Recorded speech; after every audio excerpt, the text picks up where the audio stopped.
প্রাইমান করে কাঁদছে। শ্রীকৃষ্ণ চলে গেছেন স্বধামে, কৃষ্ণ চলে গেছেন স্বধামে। চলে যাওয়ার পর পরম বৈষ্ণব ঋষি মহিলা কাঁদছে, কোথায় যাব, কে দেখাবে পথ, কোথায় আলো জ্বলবে, কৃষ্ণ নামের আলো কে জ্বালাবে। ছুটতে ছুটতে সবাই চলল কোন দিকে, নবদ্বীপের দিকে। গিয়ে দেখছে অনেক লোক জড়ো হয়েছে, অনেক লোক। তার মধ্যে একজন বাহু তুলে কীর্তন করছে, হরিবল হরিবল করে নৃত্য করছে। কে? একটা সোনার গাছ, যেন সোনার পর্বত নৃত্য করছে। আজ ভুজ সোনার অঙ্গ মাটিতে পড়ছে, পড়াচ্ছে, আর কৃষ্ণ কৃষ্ণ করছে। আরেকটা মানুষ তার মান নেই, সম্মান নেই, রাগ নেই, অভিমান নেই, সবাই পায়ে ধরে ধরে কাঁদছে আর বলছে কৃষ্ণ বল, হরি বল, হরি বল, কৃষ্ণ বল।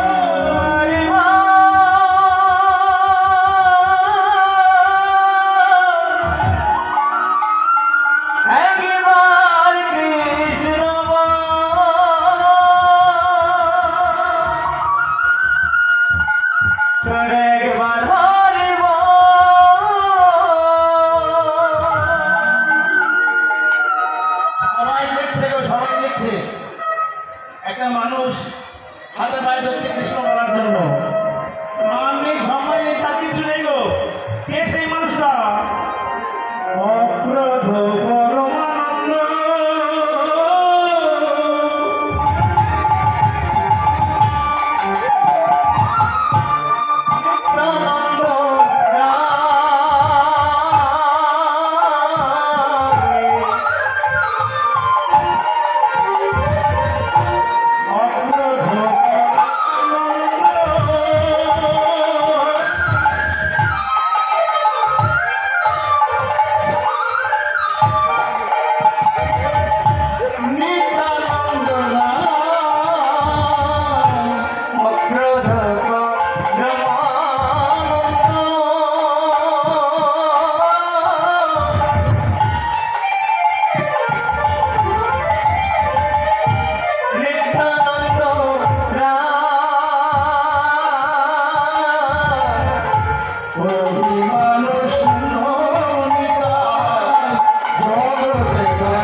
কৃষ্ণ নাম শোনার আগে, পড়ার আগে আমাদের অহংকার শূন্য হতে হবে। অভিমানী যদি হতে হয় তাহলে কৃষ্ণ কৃপা হবে।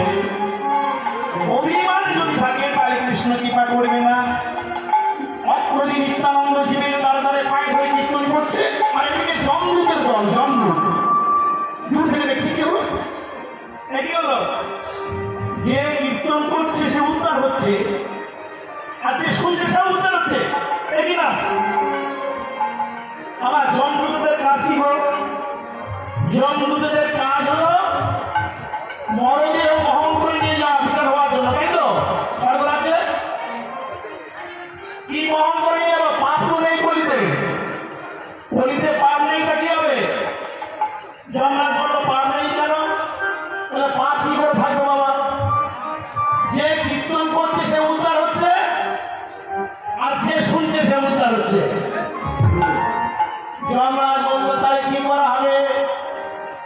84 নরক কুণ্ড, আমার পুণ্য করতে হবে 84টা কুণ্ড বাবা। তার মধ্যে তিনটে আমার ভাগে 81টা। পাপ যদি না থাকে কি দিয়ে পূর্ণ করবো? একটা কাজ করো। যমরাজেরা বললো শোনো, জোর করে মানুষের মধ্যে ব্যাধি ঢুকিয়ে দাও, ব্যাধি। তাড়াতাড়ি লোক মরে যাবে, তুলে নিয়ে আসবে।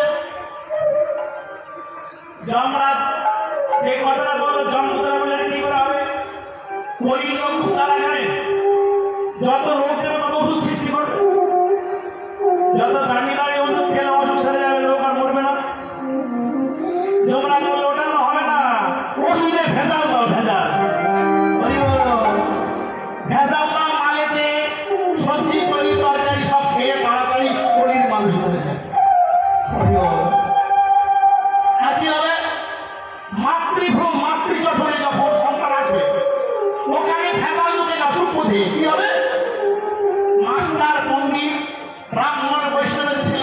আঘাত হয়।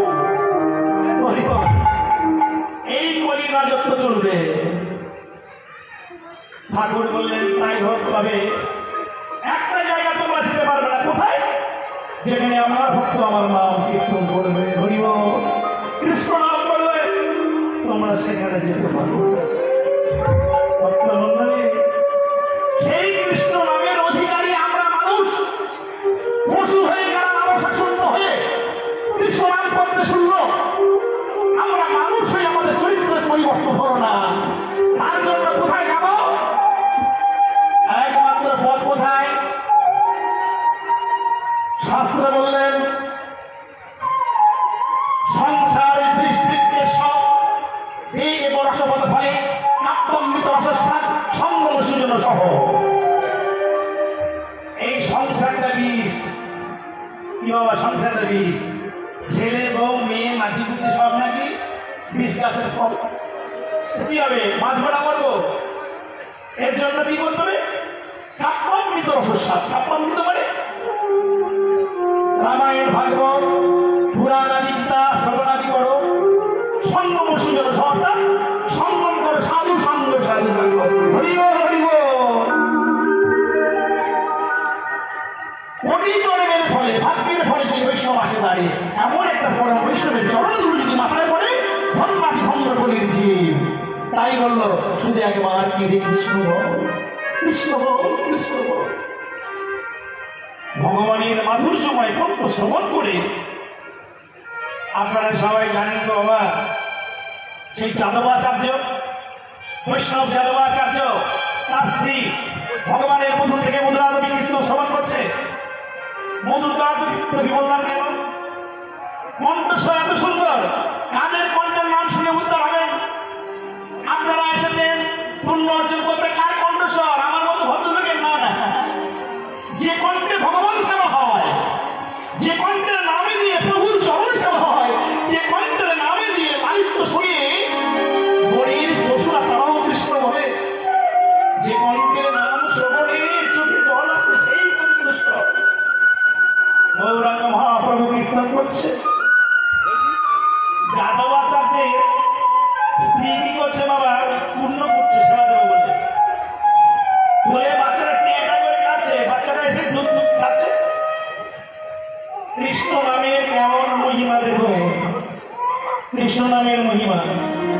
কৃষ্ণ দ্বারা বলা দূরের কথা, কৃষ্ণ নাম শ্রবণ করতে করতে বিহব বলা সতী সাথীর বলি পরে বৈষ্ণবাচার্য স্ত্রী মুগ্ধ হয়ে গেলে, আবিষ্ট হয়ে গেলে। পূর্ণ করতে করতে বাচ্চা ছেলেটাকে কুটে ফেললেন। হরিবল হরিবল। কোলের বাচ্চাটাকে কুটে টুকরো টুকরো করে রন্ধন করছে বিরহ গলা রমণী, কোনো জ্ঞান নেই। কেমন নাম শোনো, কেমন নাম। এদিকে যাদবাচার্য এসে বলছে কি করছো কি? তোমার ছেলে কোথায় গেল? ছেলেটাকে টুকরো টুকরো করে কেটে হাড়ির ভিতরে রন্ধন করছে। কি করছো তুমি? এই যে সূর্য, কি করছো? কি করলো তুমি? একই সর্বনাশ করলে।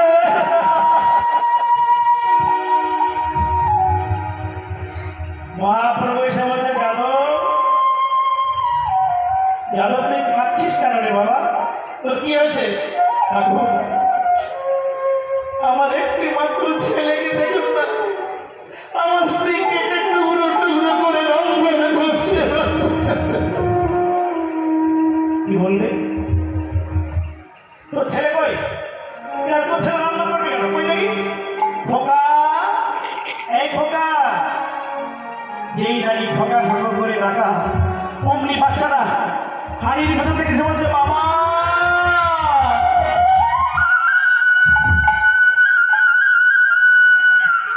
যাদব অবাক হয়ে গেলে, অপলোক নয়নে দর্শন করছে মহাপ্রভু। ঠাকুর একই তোমার লীলা গো, একই তোমার লীলা।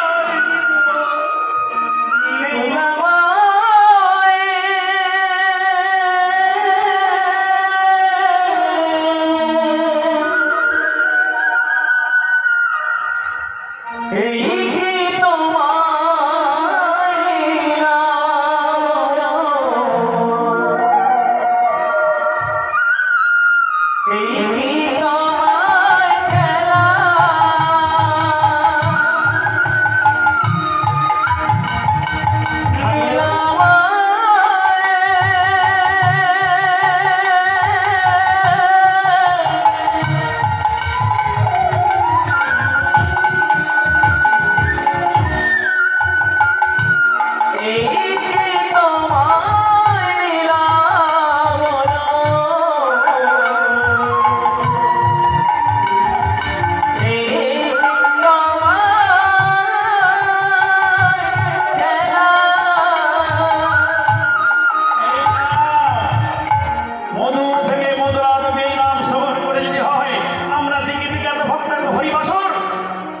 হরিবাসর দক্ষিণ 24 পরগনা ঘরে ঘরে হরিবাসর হচ্ছে, সবাই আমরা আসছি, তো কি হচ্ছে আমাদের এখন কেন ব্যবস্থা শূন্য হলো না কেন?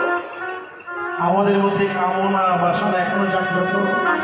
তাই অধিবাস প্রারম্ভে বলেছিলাম, এই অধিবাস যোগ্য ভূমির আর একটা নাম আছে, তার নামটা কি? রিহিংসা। রিহিংসা রিহিংসা মানে কি? মা আত্মা পরমাত্মার মিলন, যেখানে আত্মা পরমাত্মার মিলনকে বলা হয় জীবাত্মা, পরমাত্মার মিলনকে বলা হয় রিহিংসা।